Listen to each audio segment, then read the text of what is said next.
శ్రీమత్ నమః. మహాస్వామి వారు నడిచే దైవం. ఆయన గొడుగులోకి వెళ్ళాలే గాని ఏ కష్టమూ ఉండదు, ఏ బాధ ఉండదు. ఈ లీల నేను చాలాసార్లు చెప్పాను, కానీ ఎన్నిసార్లు చెప్పినా కళ్ళలో నుంచి నీళ్లు కారిపోతూ ఉంటాయి. ఎన్నిసార్లు విన్నా మళ్ళీ కొత్తగానే అనిపిస్తూ ఉంటుంది. మీరు కూడా చాలాసార్లు విని ఉంటారు. ఒక్కసారి మళ్ళీ ఈ లీలను విందామా? వినే ముందు పరమాచార్యస్వామి వారి పాదపద్మాలకి నమస్కరిస్తూ వీడియోలోకి వెళ్ళిపోదాం. మహాస్వామి వారు మధ్యాహ్నపు పూజ ముగించుకుని తీర్థప్రసాదాలు ఇచ్చే సమయంలో కుంభకోణానికి సమీపంలో ఉన్న తిరువిడై మరదూర్ మహాలింగస్వామికి చైత్ర పౌర్ణమి నాడు 11 మంది ఘనాపాటిలతో ఏకాదశ రుద్రాభిషేకం చేయించి ప్రసాదాన్ని మహాస్వామి వారికి సమర్పించాలని ఆరాటంతో ఒక సంపన్నుడైన మీరాసీదారు వరుసలో వేచి ఉన్నారు. మహాలింగస్వామి ప్రసాదాన్ని కొత్త పట్టుగుడ్డలో చుట్టి తీసుకొచ్చారనమాట. ఆ రోజు భక్తులు చాలామంది ఉన్నారు. ఈలోపు మీరాసీదారు వంతు వచ్చేసింది. మహాస్వామి వారి యందు అమితమైన భక్తితో స్వామివారిని చూస్తూనే భక్తితో వణికిపోతూ సాష్టాంగ నమస్కారం చేశాడు మీరాసీదారు. మహాస్వామి వారు కనుబొమ్మలెత్తి వారిని చూసి ఏమిటి సమాచారం అన్నారు. ఆ మీరాసీదారు తడబడిపోతూ ప్రసాదాలను విప్పి వెదురుబుట్టలో విభూది, చందనము, కుంకుమ, బిల్వపత్రాలు, కొబ్బరి చెక్కలు విడివిడిగా ఉంచి స్వామివారికి సమర్పించాడు. ప్రసాదము అనంగానే ముందుకు వంగి గ్రహించే స్వామివారు ఏ క్షేత్రానిది ప్రసాదం అని ప్రశ్నించారు. స్వామి, తిరువిడై మరదూర్ మహాలింగ స్వామివారికి నిన్న రుద్రాభిషేకం చేయించాను. స్వామివారి అనుగ్రహం కోసం ప్రసాదం సమర్పిస్తున్నాను అన్నాడు మీరాసీదారు. స్వామివారు ప్రసాదాలున్న తట్టవైపు పరీక్షగా చూసి, నీవే ఎంతో స్థితిపరుడువు కదా, రుద్రాభిషేకానికి చందాలు కూడా పోగు చేశావా అన్నారు. లేదు స్వామి, మొత్తం ఖర్చు నేనే భరించాను అన్నాడు. నేనే అన్న పదాన్ని ఒత్తుతూ. రుద్రాభిషేకం లోకక్షేమం కోసం జరిపించావా అన్నారు మహాస్వామివారు. 2-3 సంవత్సరాలుగా పంటలు సరిగా పండటం లేదు. జ్యోతిష్యులను అడిగితే చైత్ర పౌర్ణమి రోజు అభిషేకం చేయిస్తే ఫలసాయం ఈ సంవత్సరం బాగుంటుందని చెప్పారు, అందుకే చేయించాను అంటాడు మీరాసీదారు. ఓహో, అయితే నువ్వు ఆత్మార్థంగానో లోకక్షేమార్థమో కాకుండా ఒక కామ్యాన్ని ఆశించి చేశావన్నమాట అంటూ ప్రసాదాన్ని గ్రహించకుండానే కనులు మూసుకుని ధ్యానంలోకి వెళ్ళిపోయారు. కొన్ని నిమిషాల తరువాత కళ్ళు తెరిచిన వారిని చూస్తే జరిగిందేమిటో అవగతమైనట్లు తెలుస్తుంది. సరే, ఎంతమంది వేద పండితులు వచ్చారు అంటారు మహాస్వామి. ఆ మీరాసీదారు చెప్పాడు, 11 మంది అన్నాడు. నువ్వే నిర్వహించావు కదా, ఎవరు, ఏ గ్రామానికి చెందినవారు అని అడిగారు మహాస్వామి. అసలు అక్కడున్న భక్తులకు అర్థం కాల ఎందుకిలా మహాస్వామి వారు తరచి ప్రశ్నలు వేస్తున్నారు అనేది. సరే, మీరాసీదారేమో కాగితం చూసి పేర్లు చెప్పటం మొదలుపెట్టాడు. వెంటనే మహాస్వామివారు అన్నారు, ఓహో, అందరూ మహాపండితులు. నీ జాబితాలో తెప్పేరుమానల్లూరు వెంకటేశ ఘనాపాటి గారు ఉన్నారేమో చూడు అన్నారు. మీరాసీదారికి సంతోషం వేసింది. స్వామివారు చెప్పిన ఘనపాఠి గారు కూడా రుద్రజపంలో పాల్గొన్నారు. భేష్ భేష్, వెంకటేశ ఘనపాటి గారు కూడా ఉన్నారన్నమాట. మంచిది. ఆయన చాలా పెద్ద విద్వాంసులు, మంచి వేద పండితులు, పెద్దవారైపోయారు. రుద్రజపం ఎంతో కష్టం మీద చేసి ఉంటారు. ఈ మాటలు ఇలా స్వామివారు అనంగానే ఆ మాటలతో బలం పుంజుకున్న మీరాసీదారు, మీరు సరిగ్గా చెప్పారు స్వామి, ఎక్కువ భాగం ఆయన పారాయణ చేయకుండా కనులు మూసుకుని కూర్చుంటారు. దాని మూలంగా సంఖ్య తగ్గిపోతోంది. ఎందుకు పిలిచానా అని అనుకున్నాను అంటాడు మీరాసీదారు. స్వామివారి కళ్లల్లో ఉవ్వెత్తున తీవ్రత కనిపించింది. మన దగ్గర ఏదో కొంచెం డబ్బుంది కదా అని ఎలా అయినా మాట్లాడచ్చు అనుకోకూడదు. నీకు తెప్పేరుమానల్లూరు వెంకటేశ ఘనపాటి గారి అర్హతలేంటో తెలుసా? అతని చరణధూళికి కూడా నువ్వు సరి తూగవు. నువ్వు ఆయన్ని ఎలా అనగలిగావు? నిన్నేం జరిగిందో నాకు ఇప్పుడు అర్థమైంది.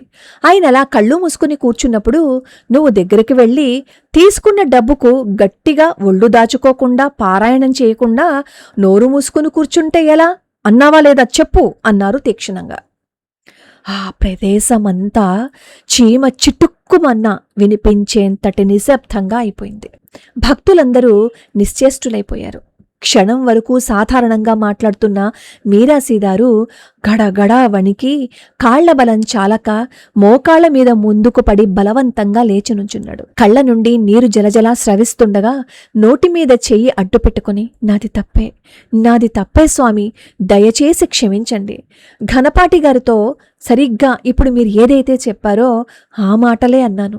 క్షమించండి స్వామి, క్షమించండి అంటూ ప్రాధేయపడ్డారు.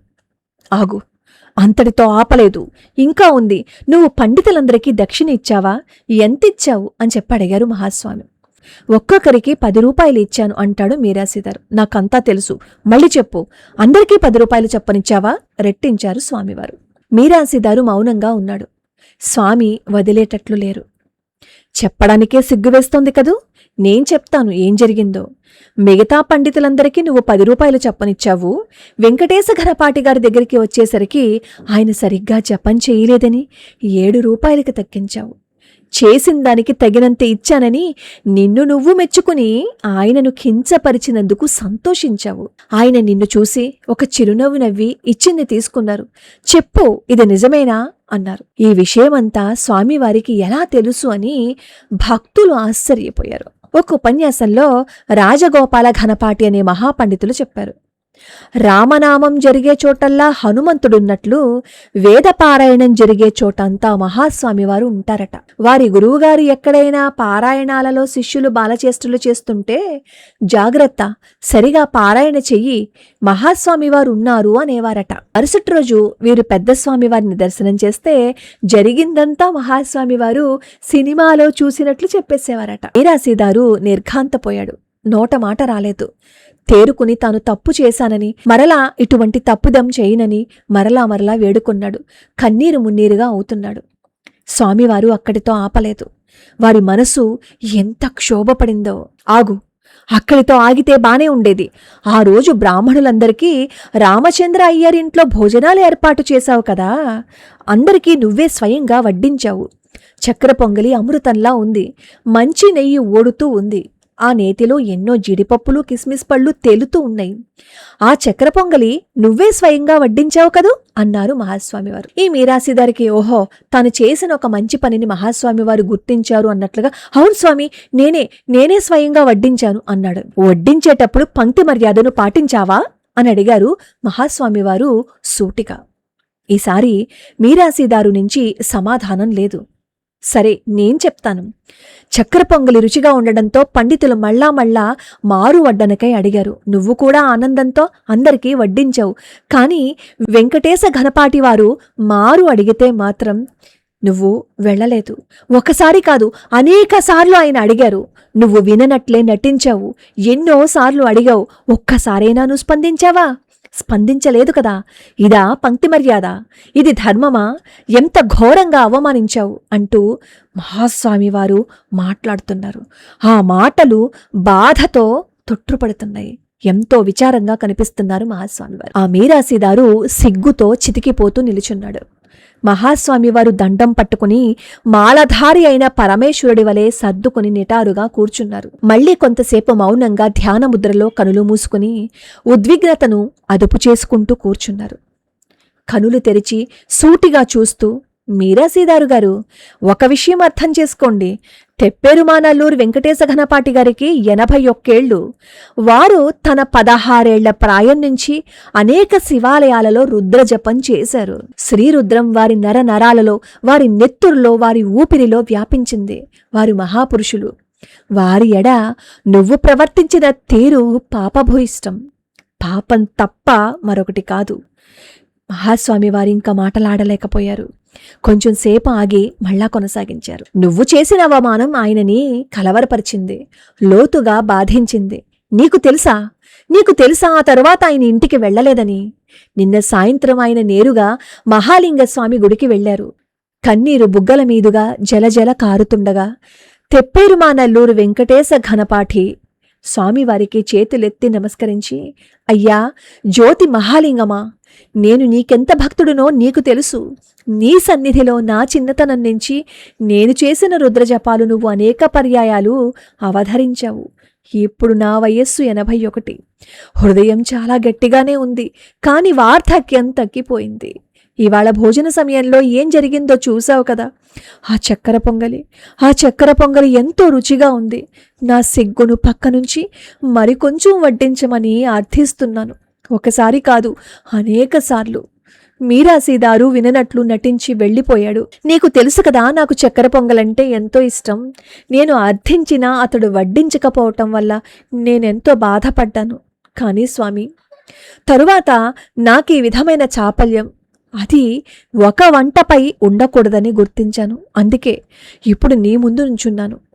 కాశీ వెళ్తే ఇష్టమైన పండు కూర వదిలిపెడతారని చెప్తారు. నువ్వు కాశీలో ఉండే మహాలింగానివే కదా.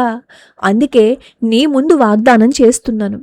ఈ నిమిషం నుంచి నా శరీరంలో జీవం ఉండేదాకా చక్కెర పొంగలే కాదు, ఏ మధుర పదార్థము ముట్టుకోను. ఇది నా వాగ్దానం.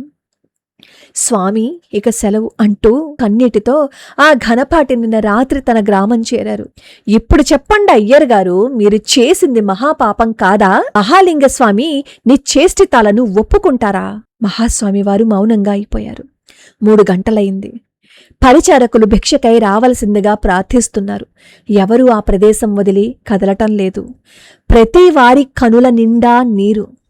మీరాసీదారు మహాస్వామి పాదాలెదుట ఆపుకోలేనంతగా విలపిస్తున్నాడు. మాటలు రావటం లేదు.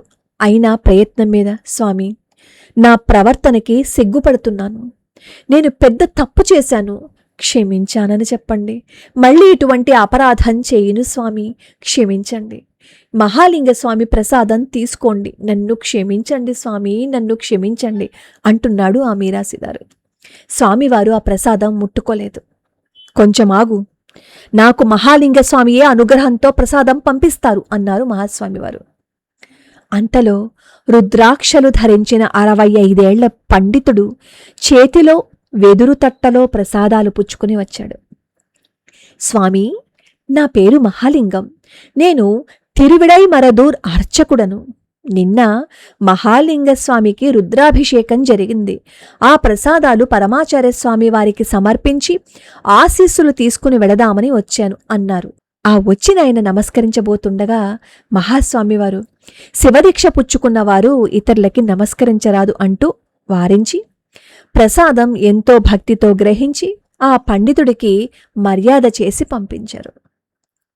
ఆయన వెళ్తూ ఈ మీరాసీదారును చూసి, ఆయనే నిన్న రుద్రాభిషేకం జరిపించింది అని చెప్పి వెళ్ళిపోయాడు. మీరాసీదారు ఈ పాపానికి పరిహారమేమిటి అని మహాస్వామివారి ముందు మళ్లీ మళ్లీ ప్రాధేయపడ్డాడు. మహాస్వామివారు లేస్తూ, ప్రాయశ్చిత్తం నేను చెప్పలేను, తెప్పేరుమానల్లూరు వెంకటేశ ఘనపాటి మాత్రమే చెప్పగలరు అన్నారు. ఇంత జరిగిన తర్వాత ఆయన ప్రాయశ్చిత్తం చెబుతారా అన్నాడు మీరాసీదారు. నీకు ప్రాప్తముంటే ఆయన చెప్తాడు అంటూ తన గదిలోకి వెళ్ళిపోయారు స్వామివారు. రాత్రిదాకా స్వామివారు బయటికి రాలేదు. మీరాసీదారు నేరుగా తెప్పెరుమానల్లూరు వెంకటేశ ఘనపాటి పాదాలు పట్టుకుని ప్రాయశ్చిత్తానికే ప్రార్థించటానికి నిశ్చయం తీసుకున్నాడు. అక్కడికి చేరేసరికి తెప్పెరుమానల్లూరు ఘనపాటి గారి ఇంటి ముందు జనం గుమిగూడి ఉన్నారు. ఘనపాటి గారు ఆ తెల్లవారుజామునే శివ సాహిత్యం అందారు. స్వామివారు నీకు ప్రాప్తముంటే అన్న మాటలకి అర్థం మీరాసీదారుకు అప్పుడర్థమైంది. తాను మహాపాపిని అనుకుంటూ ఘనపాటి గారి పార్థివ దేహానికి నమస్కరించి ఇంటికి వెళ్ళిపోయాడు. వేద పండితులకి మనం ఇవ్వవలసిన మర్యాద ఎటువంటిదో మహాస్వామివారు అనేక సందర్భాలలో ఈ విధంగా తెలియజేశారు. ఇంత మహాపరాధం చేసి తనని ఆశ్రయించిన మీరాసీదారును పరమ కరుణామూర్తి అయిన మహాస్వామివారు వదిలేయలేదు. ఆయన శ్రీవారి ఆదేశం మేరకు ప్రాయశ్చిత్తంగా కాశీవాసం చేసి కాశీలో ముక్తి పొందారు. ఇక్కడ కూడా మీరాసీదారు తను చేసిన తప్పు తెలుసుకున్నాడు. నేను తప్పు చేశాను అని పశ్చాత్తాపం పడ్డాడు. కాబట్టే మహాస్వామివారు అనుగ్రహాన్ని చూపించారు. మనలో కూడా చాలామంది తెలిసి తెలియకుండా వేద పండితులని నిందిస్తూ ఉంటారు, నోటికొచ్చినట్టు మాట్లాడుతూ ఉంటారు. మనం వేద పండితులని గనక నిందిస్తే ఆ పాపం తరతరాలు వచ్చేస్తుంది. వంశాలే నాశనమైపోతాయి. ఇది నేనేమి భయపెట్టడానికి చెప్పటం లేదు, ఇది నిజం. ఇది సత్యం. మహాస్వామి వారి అనుగ్రహం కావాలి అంటే వేదాన్ని పోషించండి, వేద పండితులని సంరక్షించండి. అప్పుడు ఆయన అనుగ్రహం ఉంటుంది. మనం మహాస్వామి వారి పాదాలు పట్టుకోవడం అంటే వేద పండితులను పోషించటం, వేదాన్ని సంరక్షించటం, ధర్మ మార్గంలో ప్రవర్తించటం. ఇవన్నీ ఉంటే మహాస్వామి వారిని స్వామి అని పిలవకుండానే మనతో ఉంటారు, మనలో ఉంటారు, మనపై అనుగ్రహాన్ని చూపిస్తారు. అపార కరుణా సింధుం జ్ఞానదం శాంతరూపిణం శ్రీ చంద్రశేఖర గురుం ప్రణమామి ముదాన్వహం.